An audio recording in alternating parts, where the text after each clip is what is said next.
വളരെ പ്രധാനപ്പെട്ട ഞെട്ടിക്കുന്ന ഒരു വാർത്ത ഈ മണിക്കൂറിൽ പുറത്തുവരുന്നു. കോഴിക്കോട് തിക്കോടിയിൽ കടലിൽ കുളിക്കാനിറങ്ങിയ 4 പേർ തിരയിൽപ്പെട്ട് മരിച്ചു എന്നാണ് ആ വാർത്ത. കൽപ്പറ്റ സ്വദേശികളാണ് മരിച്ചത്. ഒരാളുടെ ആരോഗ്യനില ഗുരുതരമാണ്. രാഹുൽ സുരേഷ് കോഴിക്കോട് നിന്ന് ചേരുന്നു കൂടുതൽ വിവരങ്ങളുമായി. രാഹുൽ, ഞെട്ടിക്കുന്നതാണ്. എന്താണ് സംഭവിച്ചത്? എങ്ങനെയാണ് ഈ അപകടം ഉണ്ടായത്? പ്രജിൻ, വളരെ പ്രധാനപ്പെട്ട അതിദാരുണമായ സംഭവങ്ങളാണ്, പ്രധാന വാർത്തയാണ് ഈ നിമിഷം പുറത്തു വരുന്നത്. കൽപ്പറ്റയിൽ നിന്നും വിനോദസഞ്ചാരത്തിനെത്തിയ സംഘത്തിലെ 4 പേരാണ് തിരയിൽപ്പെട്ട് മരിച്ചിട്ടുള്ളത്. കൊയിലാണ്ടിക്ക് സമീപം കടലിൽ ഇവർ കുളിക്കാൻ ഇറങ്ങുകയായിരുന്നു. അതിലാണ് 5 പേർ കുളിക്കാൻ ഇറങ്ങി. 5 പേരും ഈ തിരയിൽ പെടുകയായിരുന്നു. 4 പേരാണ് തിരയിൽപ്പെട്ട് മരിച്ചിട്ടുള്ളത്. അവരുടെ പേര് വിവരങ്ങൾ ഇങ്ങനെയാണ്: ബിനീഷ് 40 വയസ്സ്, വാണി 32 വയസ്സ്, അനീസ 35 വയസ്സ്, ഫൈസൽ തുടങ്ങി 4 പേരാണ് മരിച്ചിട്ടുള്ളത്. ഒരാൾക്ക് ഗുരുതരമായി പരിക്കേറ്റിട്ടുണ്ട്. മരിച്ച 4 പേരുടെ മൃതദേഹം ഇപ്പോൾ കൊയിലാണ്ടി താലൂക്ക് ആശുപത്രിയിൽ എത്തിച്ചിട്ടുണ്ട്. ഗുരുതരമായി പരിക്കേറ്റ വ്യക്തിയും ഇപ്പോൾ താലൂക്ക് ആശുപത്രിയിൽ ചികിത്സയിലാണെന്ന വിവരമാണ് നമുക്ക് ലഭ്യമാവുന്നത്. ഇവര് കൽപ്പറ്റയിൽ നിന്നും 24 പേരടങ്ങുന്ന സംഘമാണ് വിനോദസഞ്ചാരത്തിനായി എത്തിയത്. ഇന്ന് ഉച്ചയോടുകൂടി ഇവർ കടലിൽ കുളിക്കാൻ ഇറങ്ങുകയും 5 പേർ ഈ തിരയിൽ പെടുകയുമായിരുന്നു. നാട്ടുകാരുടെ നേതൃത്വത്തിലാണ് രക്ഷാപ്രവർത്തനം നടത്തിയത്. പക്ഷേ 3 പേരുടെ മൃതദേഹമാണ് കടലിൽ നിന്ന് ലഭിച്ചത്. ഒരാൾ ആശുപത്രിയിലേക്ക് എത്തിച്ചതിന് പിന്നാലെ മരിക്കുകയുമായിരുന്നു.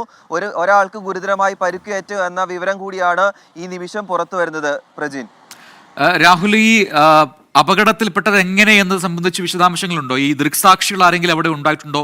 നാട്ടുകാർ ഈ അപകടത്തെക്കുറിച്ച് പറയുന്നത് എന്താണ്? ഇത് തിക്കോടി ബീച്ചാണെന്നാണ് ഞാൻ മനസ്സിലാക്കുന്നത്. അവിടെ ഈ സുരക്ഷാ സംവിധാനങ്ങളൊക്കെ, അല്ലെങ്കിൽ അവിടെ ഈ ഗാർഡുകൾ ഉണ്ടാവുക, അത്തരം കാര്യങ്ങളൊന്നും ഉണ്ടായിട്ടില്ലേ? അത്തരം വിവരങ്ങൾ നമുക്ക് ലഭിക്കുന്നുണ്ടോ? പ്രജിൻ, തിക്കോടി ഡൈവിംഗ് ബീച്ച് തന്നെയാണ്. ഇന്ന് അവധി ദിനമായതിനാൽ കുറേയധികം ആളുകൾ ഉണ്ടായിരുന്നു. 24 പേരടങ്ങുന്ന സംഘം ഇവിടെ എത്തുന്നു. അതിൽ 5 പേരാണ് കുളിക്കാനായി കടലിൽ ഇറങ്ങിയത്. പക്ഷേ കൂടെ ഉണ്ടായിരുന്ന ആളുകൾ ഇവരെ കാണാതെ വന്നതോടെ അവിടെയുള്ള ആളുകളോട് പറയുകയും ഉടൻ തന്നെ നാട്ടുകാരുടെ നേതൃത്വത്തിൽ തെരച്ചിൽ നടത്തുകയുമായിരുന്നു. ആ തെരച്ചിലിനൊടുവിൽ വളരെ വൈകിയ ശേഷമാണ് 3 പേരുടെ മൃതദേഹങ്ങൾ കണ്ടെത്തിയത്. പിന്നീട് ഒരാളെ ജീവനോടുകൂടി രക്ഷപ്പെടുത്തുകയായിരുന്നു. ആ ആൾക്കാണ് ഇപ്പോൾ ഗുരുതരമായി പരിക്കേറ്റ് ഇപ്പോൾ ചികിത്സയിൽ കഴിയുന്നത്. 2 സ്ത്രീകളും 2 പുരുഷന്മാരും അടക്കം 4 പേരാണ് ഈ സംഭവത്തിൽ മരിച്ചിട്ടുള്ളത്. ഇവർ ഇന്ന് രാവിലെയാണ് കൽപ്പറ്റയിൽ നിന്ന് വിനോദസഞ്ചാരത്തിനായി പുറപ്പെട്ടത്. 24 പേരടങ്ങുന്ന സംഘമായിരുന്നു. അങ്ങനെയാണ് ഇവർ തിക്കോടി ബീച്ചിലെത്തുകയും കുളിക്കാൻ അവിടെ ഇറങ്ങുകയും ചെയ്തത്.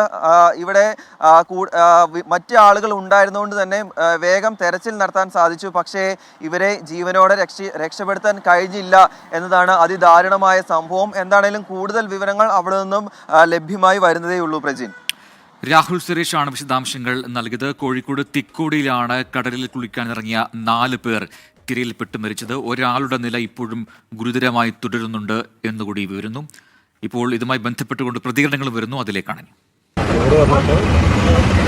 5 പേര് കടലിൽ ഇറങ്ങിയതാണ്. തിരയടിച്ചു പോയിട്ട് 5 പേര് മിസ്സായി. 4 പേരെ കിട്ടി. 4 പേരും ഡെത്തായി. ഒരാളെ രക്ഷപ്പെടുത്തി.